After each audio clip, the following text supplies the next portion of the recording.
పర్వాడ ఫార్మాసిటీలో నిన్న రాత్రి జరిగిన ప్రమాదంలో అయితే ఇద్దరు మృతి చెందడం అయితే జరిగింది. మరో వ్యక్తికి అయితే మటుకి హాస్పిటల్లో ఆందోళనకరంగా ఉందని చెప్పి వైద్యులు అయితే తెలియజేస్తున్నారు. మనతో పాటు ఈ బంధువులు ఉన్నారు, అలాగే అరకు పార్లమెంట్ సభ్యులు బొడ్డెడి ప్రసాద్. సార్ చెప్పండి, ఏ విధంగా చూసుకోవచ్చు ఈ ప్రమాదాన్ని? చాలా నిర్లక్ష్యం అండి. కార్మికుల ప్రాణాలంటే లెక్కలేనితనం యాజమాన్యాలకి. ఎందుకంటే చనిపోతున్నాం, ఏదో నష్టపరిహారిస్తాం, అదే పోతుంది అనేటువంటి చాలా నిర్లక్ష్యంతో వ్యవహరిస్తున్నారు. ఎందుకంటే ఆ మాట ఎందుకంటామంటే గడిచిన ఏడాదిలో 4 ఇన్సిడెంట్లు జరిగాయి. 4 సందర్భాల్లో కార్మికులు చనిపోవడం జరిగింది. యాజమాన్యాలపై చర్యలు తీసుకుని ఉంటే యాజమాన్యాలు భయపడి సరైనటువంటి సేఫ్టీ పెట్టి, సరైనటువంటి అక్కడ రక్షణ పెట్టి ఈ పరిశ్రమలో పని చేయించుకునేవారు. చనిపోతే ఏముందో, చనిపోతే నష్టపరిహారం ఇచ్చేదానిలో ప్రజల ప్రాణాలకి డబ్బుతో వెలికట్టేటువంటి పరిస్థితి వచ్చింది కాబట్టి లెక్కలేనితనంతో ఉన్నారు. ఈ సంఘటన ఇంకా దురదృష్టకరం అండి. ఏ రకంగా అంటే చనిపోయిన శవాలకి వైద్యం చేయించడానికి కంపెనీ యాజమాన్యం తరలించిందండి. 11:30కి విషవాయువు లీక్ అయ్యి 10-12 గంటలకు అక్కడ చనిపోతే చనిపోయిన వ్యక్తులు కారులో తీసుకొని అక్కడ అంబులెన్స్ కూడా లేదు. అక్కడ ఫార్మా కంపెనీ అన్న తర్వాత ఖచ్చితంగా సొంతంగా అంబులెన్స్ ఉండాలి. అంబులెన్స్ లేకపోతే కారులోని శవాలను ఎక్కించిన శవాలకు వైద్యం చేయడానికి కిమ్స్ హాస్పిటల్కి తీసుకెళ్లారు. శవాలకు వైద్యం చేసేటువంటి గొప్ప సాంప్రదాయం పర్వాడ ఫార్మాలో ఉంది.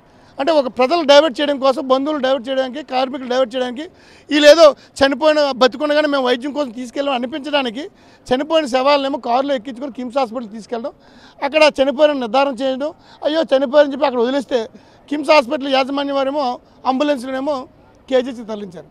ఖచ్చితంగా ఇది నిర్లక్ష్యంగా ధోరణికి నిదర్శనం. తప్పనిసరిగా యాజమాన్యంపై చర్య తీసుకోవాలి, బాధితులకు న్యాయం చేయాలి. గతంలో ఏదైతే ఈ ప్రభుత్వంలో గత యాక్సిడెంట్లో చనిపోయిన వారికి ఏ రకంగా నష్టపరిహారం ఇచ్చారో ఫార్మా కంపెనీలో అదే నష్టపరిహారం ₹1 కోటి ఈ కుటుంబాలకు ఇచ్చి కుటుంబాన్ని ఆదుకోవడంతో పాటు భవిష్యత్తులో ఇటువంటి సంఘటనలు జరగకుండా, భవిష్యత్తులో ఇటువంటి మళ్ళీ పునరావృతం అవ్వకుండా యాజమాన్యంపై చర్యలు తీసుకోని చెప్పి డిమాండ్ చేస్తున్నాం. చెప్పండి, కుమార్ ఏమవుతాడు మీకు? కుమార్ బామ్మర్ది అవుతాడండి. ఆయన నైట్ డ్యూటీకి వెళ్ళారు. నైట్ డ్యూటీకి వెళ్ళిన తర్వాత 12-1 గంట మధ్యలో ఆయన చనిపోవడం జరిగింది. చనిపోయిన వ్యక్తిని కిమ్స్ హాస్పిటల్కి తీసుకెళ్లారని తెలిసింది. కిమ్స్ హాస్పిటల్లో కనుక్కుంటే అప్పటికే చనిపోయారని చెప్పారు. అక్కడి నుంచి కేజీహెచ్కి తీసుకొచ్చారు. ఇక్కడ పోస్ట్మార్టం చేయడానికని ఇక్కడికి బాడీని తీసుకురావడం జరిగింది. యాక్చువల్గా ఆ అబ్బాయికి రీసెంట్గా మ్యారేజ్ అయిందండి. రెండో అబ్బాయికి అయితే, ఇంకొక అబ్బాయికి అయితే పాపం ఒక 2 years బేబీ కూడా ఉంది. ఆయన శ్రీకాకుళం దగ్గర అంటండి. ఇంకొకటి ఏంటంటే లాస్ట్ టైము ఇలాంటి విపత్తు జరిగినప్పుడు కంపెనీల్లో బాధితుల కుటుంబాలకి ₹1 కోటి ఇవ్వటం జరిగింది. మరి అదేవిధంగా వీళ్ళకి న్యాయం జరగాలని చెప్పి మేము అందరం కూడా కోరుచున్నామండి. న్యాయం జరిగే వరకు అయితే మేమైతే బాడీలను అయితే మాత్రం ఎట్టి పరిస్థితుల్లో మాత్రం మేము కదలనము. అందులో ఇదేం లేదు. ఖచ్చితంగా యాజమాన్యం దిగి రావాల్సిందే. ఖచ్చితంగా వాళ్ళకి న్యాయం జరగాల్సిందండి. కుమార్ తాలూకా బంధువులు మీరు? అవునండి. ఎవరండి? అయితే చంద్రశేఖర్ తాలూకా అయితే సార్ చెప్పండి, మీకు ఎప్పుడు తెలిసింది సంఘటన ఎలా జరిగిందని ఎప్పుడు తెలిసింది? నైట్ యాక్చువల్గా నిన్న నైట్ 9:30కి ఆయన డ్యూటీ ముగించుకొని వచ్చిన తర్వాత ఆయనకి తిరిగి మళ్ళీ 10 గంటలకల్లా మళ్ళీ కాల్ చేసి ఆఫీస్కి రమ్మని చెప్పేసి అర్జెంట్ వర్క్ ఉందని చెప్పి పిలిచారు. ఆయన వెళ్ళిన తర్వాత రాత్రి 12 అయినా సరే అక్కడే ఆఫీస్ నుంచి మళ్ళీ ఫ్యామిలీకి కాల్ చేసి ఆయనకి 2 years చిన్న బేబీ ఉందండి. మళ్ళీ 12 అయినా సరే అటు నుంచి కాల్ చేయలేదని చెప్పేసి వీళ్ళు మళ్ళీ ఒక ఆఫీస్కి పదే కాల్ చేసినా సరే వాళ్ళు ఎటువంటి రెస్పాన్స్ ఇవ్వకపోతే ఒక కొలీగ్కి కాల్ చేయగానే ఆయన ఇలా అస్వస్థకు గురయ్యారని కూడా చెప్పకుండా అన్ని ఫెయింట్ అయిపోయారు. అర్జెంటుగా మేము ఇక్కడి నుంచి కిమ్స్ అయ్యాక హాస్పిటల్కి షిఫ్ట్ చేసామని చెప్పారు. ఈ విషయం మాకు 2:30 రాత్రి 2:45 అయినప్పుడు తెలిసింది. 3 గంటలకు మేము హాస్పిటల్కి వచ్చి చూడగా అక్కడ నిర్లక్ష్యంగా మీ ఆయన చనిపోయారని చెప్పేసి ఆవిడతో చాలా నిర్లక్ష్యంగా చెప్పారు.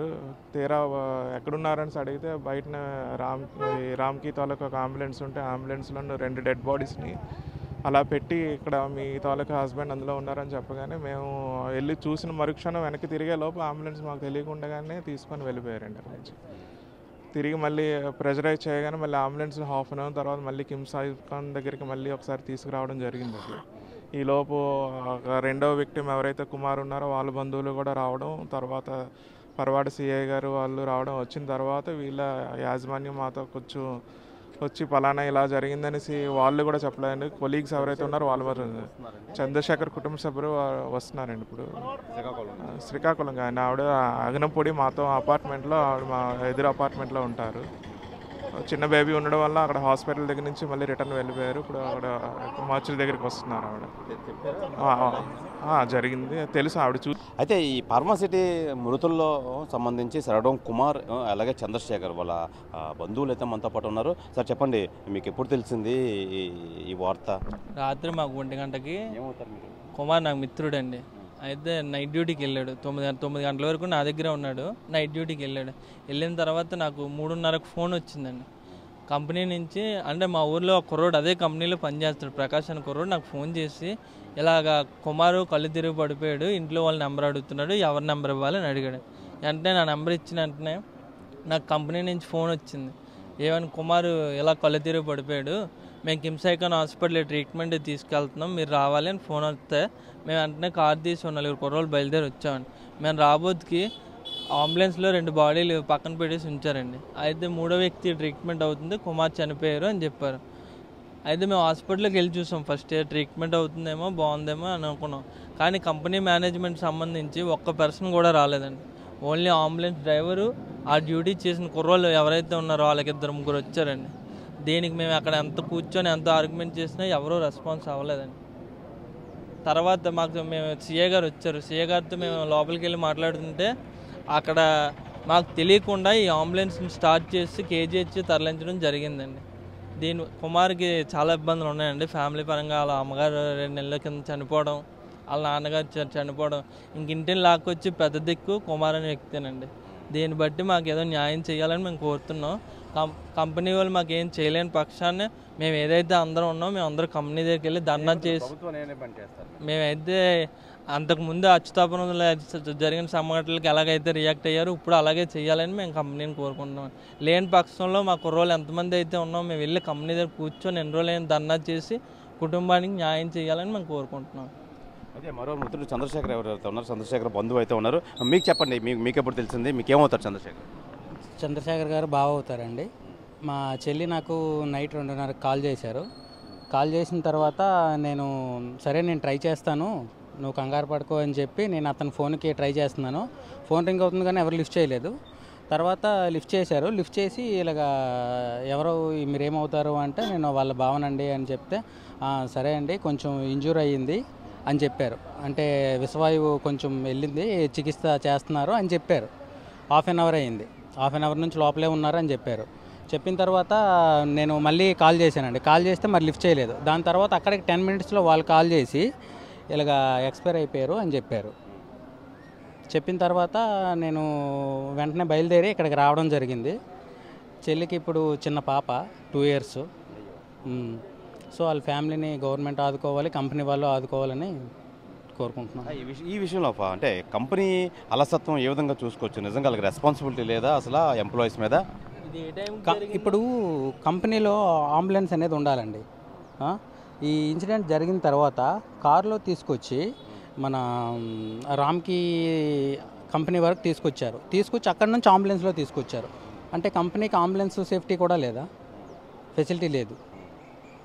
ఇక్కడికి తీసుకొచ్చిన తర్వాత ఆల్రెడీ డెత్ అయిపోయినట్టున్నారు. వాళ్ళని తీసుకెళ్ళి ఏదో చికిత్స చేసినట్టు జస్ట్ అలా చేసి బాడీని బయట పెట్టేశారు.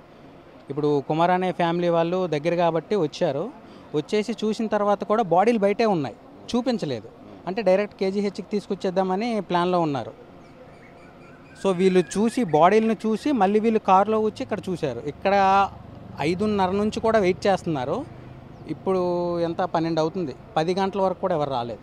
కంపెనీ వాళ్ళు న్యాయం చేయాలని పోలీస్ డిపార్ట్మెంట్ని మేము ఆపినా సరే మమ్మల్ని తోసి బాడీని లోపల తీసుకెళ్లారండి. ఇక్కడ మేము కారులో వెనకాల ఓవర్టేక్ చేసుకొని కారు పెట్టి అక్కడ జరిగిన సంఘటన ఏంటంటే వీళ్ళు బ్రేక్ టైం కిందకి రాలేదని తర్వాత అప్పుడు పైకి వెళ్ళి చూస్తే వీళ్ళు ఇలా జరిగేసి ఉన్నారు. ఇక్కడ ఒక సేఫ్టీ ఎంప్లాయీకి ఎలా జరిగితే మామూలు కార్మికుడికి ఎలా న్యాయం జరుగుతుందండి?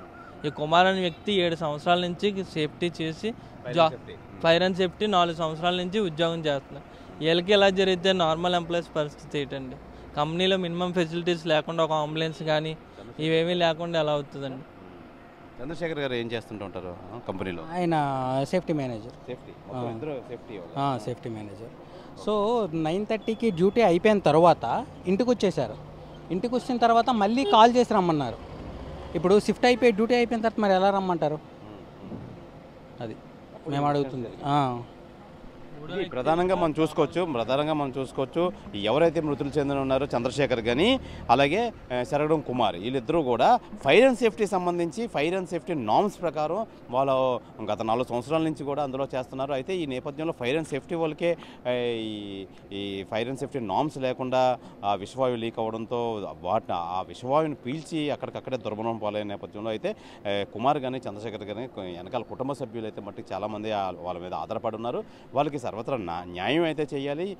గత ఇన్సిడెంట్లో అయితే ఎవరైతే ప్రభుత్వం ఏ విధంగా అయితే వీళ్ళకి నష్టపరిహారం చెల్లించిందో వీళ్ళిద్దరు కూడా అలాగే నష్టపరిహారం చెల్లించాలని చెప్పి వీళ్ళు బంధువులు కానీ వాళ్ళ కుటుంబ సభ్యులు కానీ కోరుతున్నారు. ఏదేమైనా మూడో వ్యక్తి కూడా ఆందోళనకరంగా ఉందని చెప్పి వైద్యులు అయితే తెలియజేశారు. ఇప్పటికీ ఖుషి ఐకాన్ శిలానగర్లో అయితే మూడో ఒరిస్సాకు చెందిన వ్యక్తి అయితే చికిత్స పొందుతున్నారు. అయితే ఈ నేపథ్యంలో మొత్తం మనం ఇప్పుడు కేజీహెచ్ మార్చి వద్ద అయితే ఉన్నాం. కేజీహెచ్ మార్చి దగ్గర అయితే కుటుంబ సభ్యులు అయితే పడిగాపులు అయితే కావస్తున్నారు.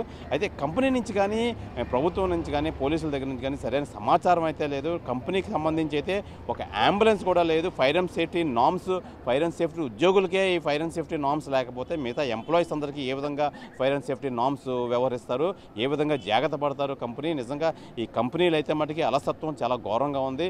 ఈ నేపథ్యంలో మాకు సర్వత్రా అన్ని విషయాల్లోని వీళ్ళిద్దరు చనిపోయిన వాళ్ళిద్దరికీ న్యాయం చేయాలి, కుటుంబ సభ్యులను ఆదుకోవాలని చెప్పి ప్రధానంగా ఈ కుటుంబీకులు కానీ వీళ్ళ బంధువులు కానీ ఇక్కడ కేజీహెచ్ మార్చి వద్ద అయితే ఆరోపిస్తున్నారు. కెమెరామెన్ రమణ కుమార్తో శివరామకృష్ణ టీవీ, విశాఖ కేజీహెచ్ మార్చి వద్ద నుంచి. ఇండియా పాకిస్తాన్ తాజా అప్డేట్స్ కోసం డౌన్లోడ్ చేసుకోండి RTV లైవ్ యాప్.